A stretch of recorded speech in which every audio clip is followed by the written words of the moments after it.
lot of people, when they're not getting constant communication very early on, suddenly think that someone's not interested. When in reality, constant communication feels like attention, but it's actually control disguised as connection. It leaves no room for natural space and natural boundaries to grow. It floods your nervous system with dopamine, creating a chemical dependence on the connection itself, on the text itself.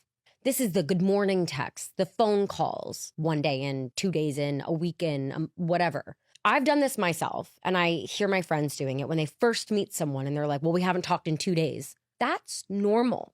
This person just went, I don't know how old they are, 33, 34 years of their life, not talking to you every single day. To work you into their routine to where they are in a healthy amount of communication with you takes time. They're not going to overnight be sending you good morning text, good night text, be talking to you 24/7. That's not normal. That's love bombing. She explains how this flood of messages spikes dopamine, creating a chemical dependency on the phone, not the person. You start craving the ping, not the presence. And when it stops, you panic. We haven't talked in 2 days. Are they losing interest? But let's be real, this person just met you. They've lived 30 years without texting you daily. It's not rejection, it's rhythm. Building a healthy connection takes time. It's not about filling every silence. It's about creating space where real trust can grow. And she's right, space isn't a threat, it's a necessity. Everyone needs room to breathe, to live their life, to miss each other naturally. If you're glued to the phone 24/7, you're not building a relationship, you're building a dependency. And that leads to burnout, not bonding. Now, there is a difference, as you said, between love bombing and meaningful communication. It's not about cutting off contact. It's about quality over quantity. Checking in because you care. How was your day? Is healthy. But what are you doing? Who are you with? Why did you take 12 minutes to reply? That's not care. That's control. That's insecurity masters love. And yes, having your own life, your own hobbies, your own friends, that's not just okay, it's essential. A relationship should add to your life, not replace it. And if you're with someone who expects constant attention, you'll end up exhausted, drained, and emotionally oversaturated. Oh fuck that, his name's Dave, no way. He's got glasses, don't do beard, sorry he's got a beard, he's wearing shorts are disgusting, not doing that.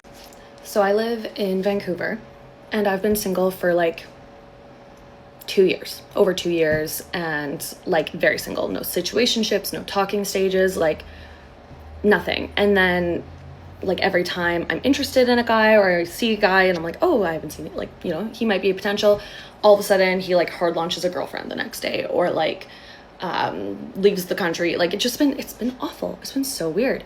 The dating websites, Hinge, horrendous. I never get messages, and when I do, it's just really weird guys.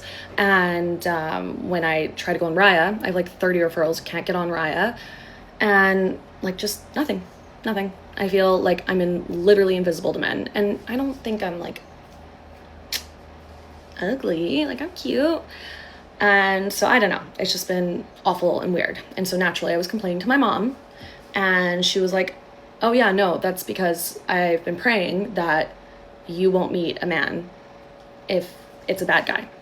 Like if it's a bad guy, I'm praying that God like protects you from bad guys. And then she said, I'm also praying that like you don't meet a guy until you're right with God. You know, the power of prayer is pretty strong, because 2 years, can't even get a guy to look my way.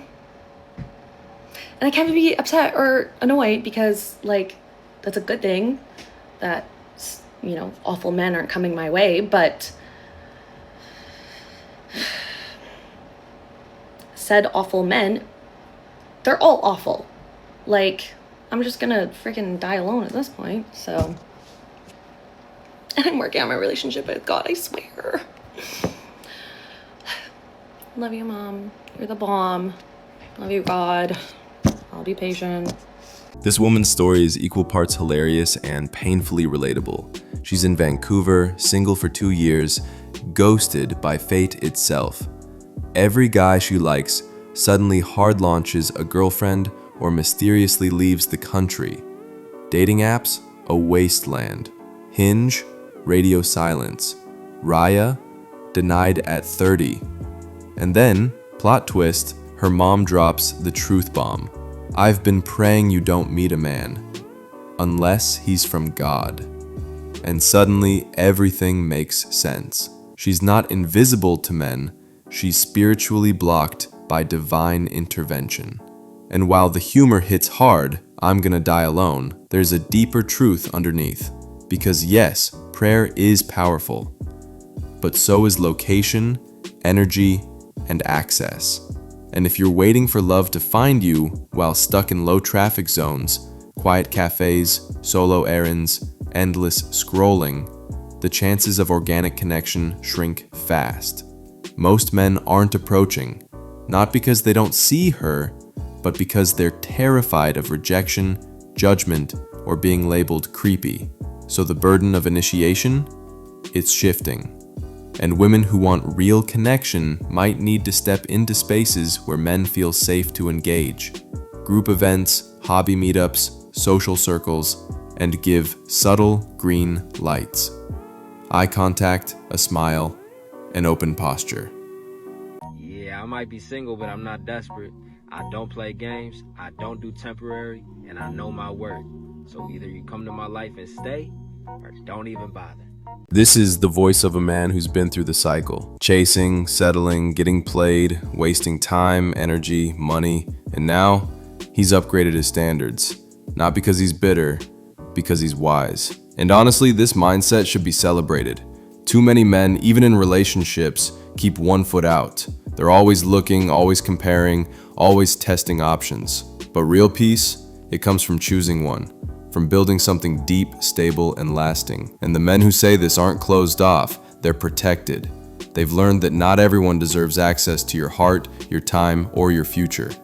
And yes, putting limits on who you let in isn't cold, it's self-respect. The wrong person doesn't just break your heart, they drain your focus, sabotage your growth, and steal years you'll never get back. And once you realize how rare real connection is, you stop accepting substitutes. You stop tolerating half effort. You stop romanticizing potential over proof. You're the most beautiful, funny, loving girl I've ever met. You're perfect. But I want to see if I can try and find someone better. Why does no one talk about how hard it is to date a baddie? When I signed up for this job, no one told me I would have to constantly remind myself not to get jealous. Because at the end of the day, it's not her fault that dudes are constantly shooting their shot. But it's not for the faint of heart, bro. What am I supposed to do? Not let her be hot? Hold her back from her true potential? Absolutely not, bro. This man is speaking a truth that doesn't get nearly enough credit. Dating a baddie is a full-time mental game. Not because she's unfaithful or attention hungry, but because the world won't stop trying to pull her away from you. He says he has to constantly check his jealousy, not because she's doing anything wrong, but because men never stop coming for her. And he's right. When your girl is truly stunning, confident, and radiant, it's like living with a celebrity. Every time she walks into a room, eyes follow, compliments fly, DMs flood in. And if you're not emotionally solid, that constant pressure will eat you alive. But here's what sets him apart. He doesn't want to change her. He doesn't say, dress down or don't be so friendly. No, he says, I can't hold her back from being who she is. And that's love with strength behind it. Because real confidence isn't controlling your woman. It's trusting her and knowing you're the reason she stays. Now, I agree, this kind of relationship isn't for the weak. It takes serious emotional maturity. You have to be secure enough to let her shine without dimming her light. But at the same time, you can't be passive. A baddie will always have options, so you have to be the man who makes staying effortless for her. Not through restrictions, but through value, energy, and leadership. She needs to feel safer, more seen, more desired with you than anywhere else. And yes, she might act like she's got endless options, because she does.